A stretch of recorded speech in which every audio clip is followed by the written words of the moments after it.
జై శ్రీరామ్ అందరికీ నమస్కారం. వెల్కమ్ టు న్యూస్ అఖండ. నేను మీ కస్తూరి శ్రీధర్.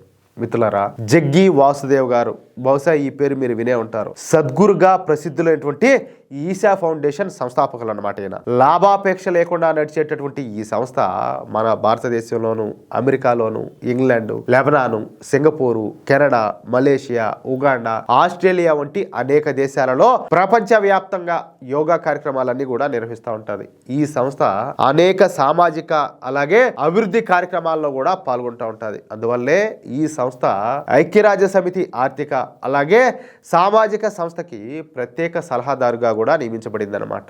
సరే, ఇక ఈయన సేవలను గుర్తించినటువంటి కేంద్ర ప్రభుత్వం 2017 సంవత్సరంలో పద్మవిభూషణ్ పురస్కారాన్ని కూడా ప్రకటించారు. అంతేకాదు, సద్గురు గారు మన తెలుగు కుటుంబంలో పుట్టి కర్ణాటకలో పెరిగినారు. అయితే ప్రస్తుతం భారత్ కు అలాగే బంగ్లాదేశ్ కు మధ్యన ఈ తీవ్రమైనటువంటి ఉద్రిక్త పరిస్థితులు అయితే ఏర్పడిన సంగతి మీకు కూడా తెలిసిందే. ఇక ఈ క్రమంలో ఈ బంగ్లాదేశ్ కు చెందినటువంటి జిహాదీగాళ్ళు మన సిలిగురి కారిడార్ ను ఈ దిగ్బంధనం చేస్తాము, చికెన్ నెక్ ను కట్ చేస్తాము, ఈశాన్య రాష్ట్రాలను బంగ్లాదేశ్ లో కలుపుకుంటాము, భారతదేశానికి మా సత్తా ఏదో చూపించామని చెప్పేసి ప్రగల్భాలు పలుకుతారు. ఊరికే కూడా కాదు, ఈశాన్య రాష్ట్రాలను కలుపుకొని గ్రేటర్ బంగ్లాదేశ్ లో ఏర్పాటు చేస్తామంటూ ఈ బంగ్లాదేశ్ లో ఉన్నటువంటి జిహాదీగాళ్ళు పిచ్చివాగుడంతా కూడా వాగుతారు. పొట్టగోస్తే అక్షరం ముక్క రానటువంటి ఈ జిహాదీగాళ్ళు బంగ్లాదేశ్ లో విద్యార్థి నాయకులుగా చలామణి అవుతారు. పైగా మన భారతదేశానికి నేరుగా వార్నింగ్లు కూడా ఇస్తారు. దీన్నే అదేందో అంటారు, చికెన్ షాప్ ముందుకు పోయి తోడగొట్టడం అంటే ఇది ఇట్టే ఉంటుందేమో. అంతేనా కాదా? వీళ్ళకి ఎదిగా ఈ పొగండాలా? అసలు ఈ ఎదవల గురించి చెప్పాలంటే ఒక రోజు అయితే సరిపోదు. ఇప్పటికే 1-2 సార్లు కాదు, చాలా సార్లు వీళ్ళ గురించి చెప్పి నాకే సిరాకు వచ్చింది. అంత నీచపుండా కొడుకులు వీళ్ళంతా కూడా. వీళ్లకు నీతి నియమాలు ఉండవు, మంచి చెడు విచక్షణ అనేది ఉండదు, కరుణ జాలి దయ అనేది అసలే ఉండవు. వీళ్లకు తెలిసిందల్లా మాత పిచ్చి. దేవుడి పేరు చెప్పుకొని ఈ ముస్లిమేతరులు అందరినీ కూడా చంపడమే వీళ్లకు తెలిసినటువంటి ప్రధాన విద్య. అర్థమవుతుందా? తెల్లారి లేచేసాలు వీళ్ళంతా కూడా మన దేశం పైన ఆధారపడి బతుకుతూ ఉంటారు. మళ్ళా వీళ్ళ ముష్టి బతుకులకు ఆత్మాభిమానం, గౌరవం, మర్యాద అంట పెద్ద పెద్ద డైలాగులే కొడతా ఉంటారు. ఇప్పుడు కూడా ఈ బంగ్లాదేశ్ కు చెందినటువంటి ఈ దరిద్రులు ఇప్పుడు మళ్ళీ మన దేశాన్ని 50,000 టన్నుల బియ్యం అందించమని చెప్పేసి సిగ్గు లేకుండా అడుకుంటున్నారు. సిగ్గుండదంటారు. నాకు బండ ఊతులు వచ్చాయి, తిట్లాక అల్లాడిపోతున్నా, ఏం చేసేది కాదు.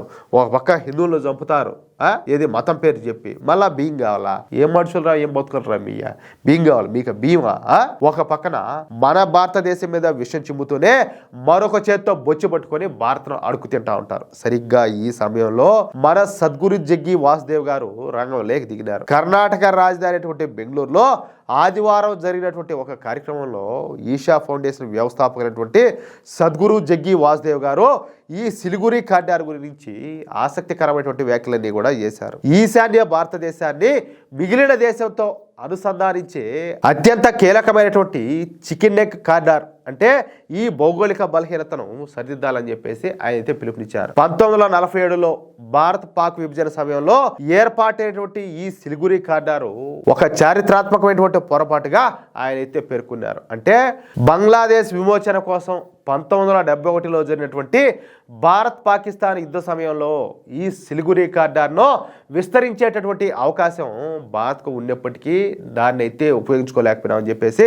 ఆయన సరైనటువంటి పాయింట్ని అయితే లేవనెత్తినారు. అంతే కదా, ఇప్పుడు బంగ్లాదేశ్ కోసం మనం పోరాటం చేశాము, పాకిస్తాన్తో యుద్ధం చేశాము, సరే వాళ్ళకి దేశాన్ని ఇప్పించేటప్పుడు కాదులే, ఇప్పుడు ఈ చికెన్ నెక్ కారిడార్ అనేది సిలిగురి కారిడార్ చిన్నదిగా ఉండదు కదా, దాన్ని ఎందుకు ఈ చికెన్ నెక్ను ఎలిఫెంట్ నెక్ను ఎందుకు చేయలేకపోయినారు? ఏంటంటే శాతగాంతానం. ఒకవైపు కొన్ని వేల మంది పాకిస్తాన్ సైన్యము మనకు చిక్కినారు ఏది ఆ యుద్ధ సమయంలో. అలాంటిది వాళ్ళకందరికి కూడా బిర్యానీ పెట్టి ఊరికేనే వాళ్ళ దేశానికి సాగనంపినారు. అదే గనక ఈ సైన్యాన్ని మీకు ప్రాణాలతో వదిలిపెట్టాలంటే ఏదా ఈ పాకిస్తాన్ ఆక్రమిత జమ్మూ కాశ్మీర్ ను మీరు వదిలేసి వెళ్ళిపోండి అంటే అది ఎట్లు నిండు? ఏడ ఈ సమస్య మనకు లేకుండా పోయిండు, ఈ పాకిస్తాన్ ఆక్రమిత జమ్మూ కాశ్మీర్ సమస్య మనకు లేకుండా పోయిండు. ఆ పని చేయలేకపోయింది అప్పుడు కేంద్రంలో ఉన్నటువంటి కాంగ్రెస్ ప్రభుత్వం. నిన్న బెంగళూరులోని సద్గురు సన్నిధిలో జరిగినటువంటి ఒక సత్సంగంలో బంగ్లాదేశ్ తాత్కాలిక ప్రభుత్వం ఈ సిలిగురి కారిడార్ పైన చేసినటువంటి వ్యాఖ్యలకు సంబంధించినటువంటి ఒక ప్రశ్నకు ఆయనైతే సమాధానం ఇచ్చారు. ఈ సంభాషణకు సంబంధించినటువంటి వీడియోను ఆయనైతే తన ఎక్స్ ఖాతాలో పంచుకున్నారు. దేశ సార్వభౌమాధికారానికి బహిరంగ ముప్పు పొంచి ఉన్నందువల్ల ఆ చికెన్ నెక్ ను పోషించి ఏనుగుగా మార్చాల్సిన సమయం అయితే వచ్చింది. అర్థమవుతుందా? దేశాలు బలహీనంగా ఉంటే నిలబడలేవు, కోడిలా ఉంటే సరిపోదు, ఏనుగులా ఎదగాల. దానికి పోషణ అవసరం కావచ్చు, లేదా కొన్ని స్టెరాయిడ్లు కూడా అవసరం కావచ్చు.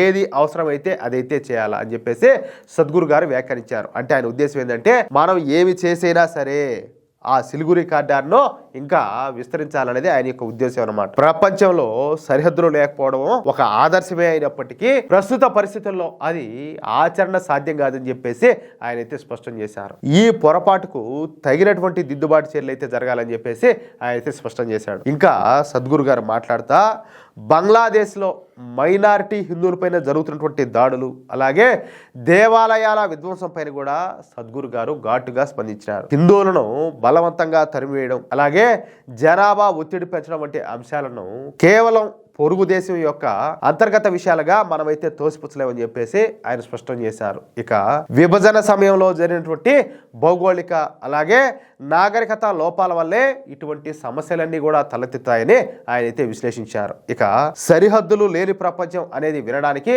అద్భుతంగా ఉంటుంది, కానీ ప్రస్తుత పరిస్థితుల్లో అది సాధ్యం కాదని, ప్రస్తుతానికి దేశ భద్రత అలాగే ప్రాదేశిక సమగ్రతే అత్యంత ముఖ్యమని చెప్పేసి ఆయన విస్పష్టంగా తెలియజేశారు. మొత్తానికి ఆయన ఉద్దేశం ఏంటంటే నువ్వు కొడతావో తిడతావో ఏం చేస్తావో నాకు అనవసరం, ఈ చికెన్ కారిడార్ అనేది దాన్ని విస్తరించాలా. ఇవన్నీ కూడా చెప్పుకునే దానికే మాటలన్నీ కూడా బాగుంటాయి, కానీ ఇప్పుడు ఇవన్నీ కూడా ఈ కాలం కొద్దీ ఉపయోగపడవు, మనం చేసేది అయితే చేయాలని చెప్పేసి ఆయన స్పష్టంగా చెప్పేశారు. అది విషయం. చూద్దాం ఇంకేం జరుగుతుందో. మిత్రులారా, ఈ న్యూస్ కనుక మీకు నచ్చినట్లయితే ఖచ్చితంగా ఈ న్యూస్ నలుగురికి షేర్ చేయండి. అలాగే ప్రతి ఒక్కరు కూడా మీ యొక్క అమూల్యమైనటువంటి అభిప్రాయాలను కామెంట్ రూపంలో తెలియజేయండి. ఇంకో విషయం ఏంటంటే, ఇంతవరకు మీరు కనుక మన ఛానల్ను సబ్స్క్రైబ్ చేసుకున్నట్లయితే ప్రతి ఒక్కరు కూడా మన ఛానల్ను సబ్స్క్రైబ్ చేసుకోండి, సపోర్ట్ చేయండి ప్లీజ్. జై శ్రీరామ్, జై హింద్.